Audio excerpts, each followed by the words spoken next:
covering Southeast Georgia and the Lowcountry. WJCL 22 News at 11 starts now. Tonight, too close to call. Razor-thin margins in 2 counties, including Chatham. We'll walk you through everything we know. Plus, we're asking the experts what's to come and what any outcome could mean for the state of Georgia, indeed the entire nation.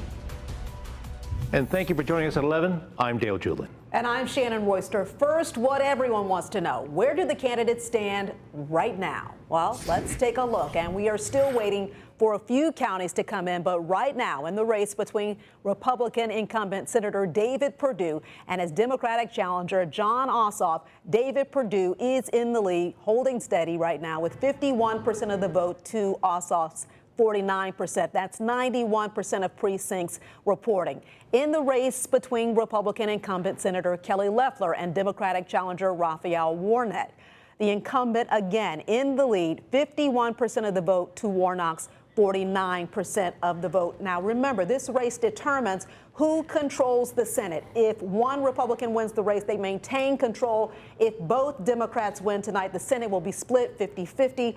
Giving Vice President-elect Kamala Harris the power to make the tie-breaking vote.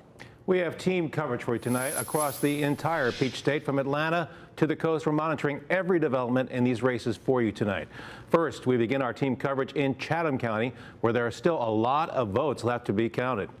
That's right. Now, Stephen Moody has been with Chatham County election workers all night long. Stephen, workers just told you in the last 20 minutes or so they're done for the night. Shannon, that is true. As you can see behind me, this building is locked and empty here at the Chatham County Board of Elections Annex, with still thousands of votes to be counted. Now, just over an hour ago, workers and poll watchers left this building, and we confirmed with election officials shortly after that they will return at around 8 a.m. to count the rest of those votes. Now, there are around 3,000 absentee ballots that will arrive here at this time. Now, just a reminder, this is a county that Joe Biden beat Donald Trump in back in November by over 25,000 votes. We know how narrow that margin was here in the state with the total number. Now, once again, counting has been suspended here in Chatham County and will begin again at 8 a.m. in the morning. We hope to have more from election officials coming up later on tonight. But for now, reporting live here in Chatham County, Stephen Moody, WJCL 22 News. Stephen, thank you. And right now, we want to show you the very latest results in Chatham County, where, of course, they have stopped for the night. They are trying to work as quickly as possible, and they're being very cautious, though, because we know what happened the last time. Now, in the race between David Perdue and Jon Ossoff right now in Chatham County, Jon Ossoff is ahead with 58% of the vote. David Perdue coming in right now with 42% of the vote. Now let's go to the race between Loeffler and Warnock. Raphael Warnock with a big lead, 58% to 42%, with 100% reporting, but that is a misnomer. That is a misnomer because there are still many votes in the Chatham County Elections Office, as you just heard from Stephen, yet to be counted. They've gone home for the night. The other big number left on the board, DeKalb County. Right now, more than 130,000 votes still left to be counted there. It's a place where Democrats are doing very well, and if these numbers continue as the votes come in, the gap in the vote statewide will surely shrink. And as we've been saying all night, all eyes are on Georgia right now. The outcome of these races could have major impacts on the entire country. We want to check in with our Riley Miller, who joins us live alongside a political analyst. Riley, these races are incredibly close at this hour. Hey Shannon, hey Dale. I am live at Georgia Southern University's Armstrong campus, and I am joined with political science professor Dr. Kimberly Martin. Thanks so much for joining us. Thank you for having me. So we just heard the numbers are extremely close right now, but there are major counties not reporting. What do you foresee really happening? Yeah, so we're seeing what we expected to see, which is this yo-yo effect back and forth of the different voting locations. So for instance, first what we saw was a lot of these early votes which heavily favored Democrats, and then it swung back to more Republican votes when we were looking at the votes that were from today. So I think that what we're going to see later on today is just this swing back and forth, and I think that it'll be a long night. Yes, absolutely. And the numbers are so close. Like you said, they keep going back and forth, back and forth. What do you think this closeness really says about the state? I think that it says that there's a lot of motivation on both sides. So definitely motivation with Democrats and definitely motivation with Republicans. So this razor thin margin might then lead to a recount later on. So it's really saying that Georgia politics is up for grabs at this point. Absolutely. Anything is possible. Yes. All right. Well, thank you so much. Dale and Shannon, back to you in the studio. Okay.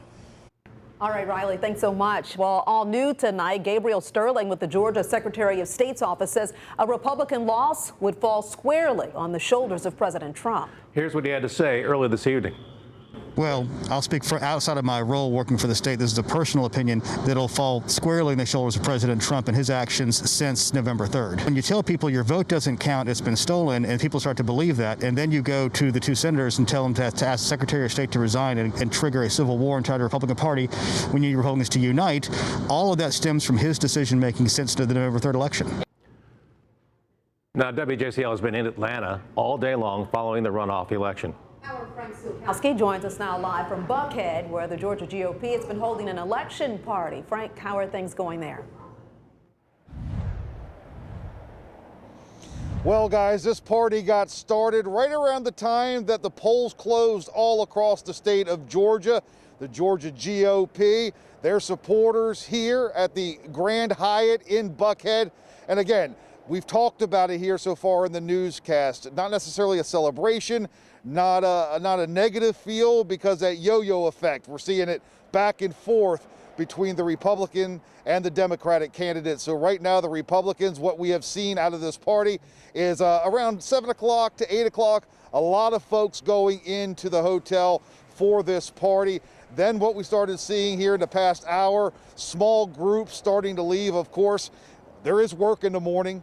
So again, some folks not going to stay. This party is expected to go into the early morning hours. They said anywhere between midnight and 2 a.m. they'll be here. Now, what we have seen, of course, a lot of media attention here in downtown Buckhead.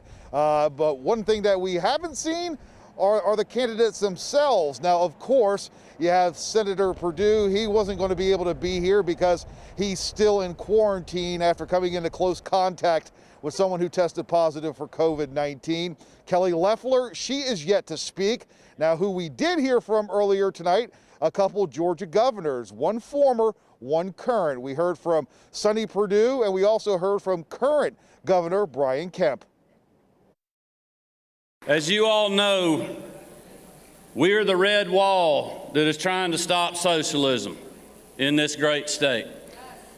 And we can't thank you enough for the hours of sweat, your financial resources, your time that you have given for these three candidates. So again, Governor Brian Kemp making an appearance tonight at the Georgia GOP party here, the election night party in Buckhead. Reporting live from Atlanta, Frank Sulkowski, WJCL 22 News. All right, Frank, thanks so much. Our Danae Bucci has been talking with both Democratic campaigns all night. And she joins us live now in Savannah. Danae, what's the mood there? Dale, Shannon, the mood across the board is that it's way too early and way too close to call, and they remain optimistic in an outcome favorable to them. Now, the person I spoke to from the Democratic Party says just a little while ago that they are encouraged by the result, and there is still a lot more to be tabulated. I had a chance to speak to both candidates in the final hours of the race, and here's what they had to say. Gratitude for the participation of Georgia voters in this election. We will ensure that Georgia gets what it needs if I have the privilege of representing the state in the U.S. Senate. I'm feeling good on this election day. We've seen incredible energy all across this state. You see it in the turnout, and it's because people understand that so very much is at stake. And if elected, the two will be the first Democrats in 20 years to be elected to the Senate in the state of Georgia. And Warnock would be the first black senator in the state and the first senator from Savannah in 150 years. And both Warnock and Ossoff say that if they are elected to the Senate, the first thing they want to do is get $2,000 stimulus checks into Americans' pockets. Reporting from Savannah, Danae Bucci, WJCL 22 News.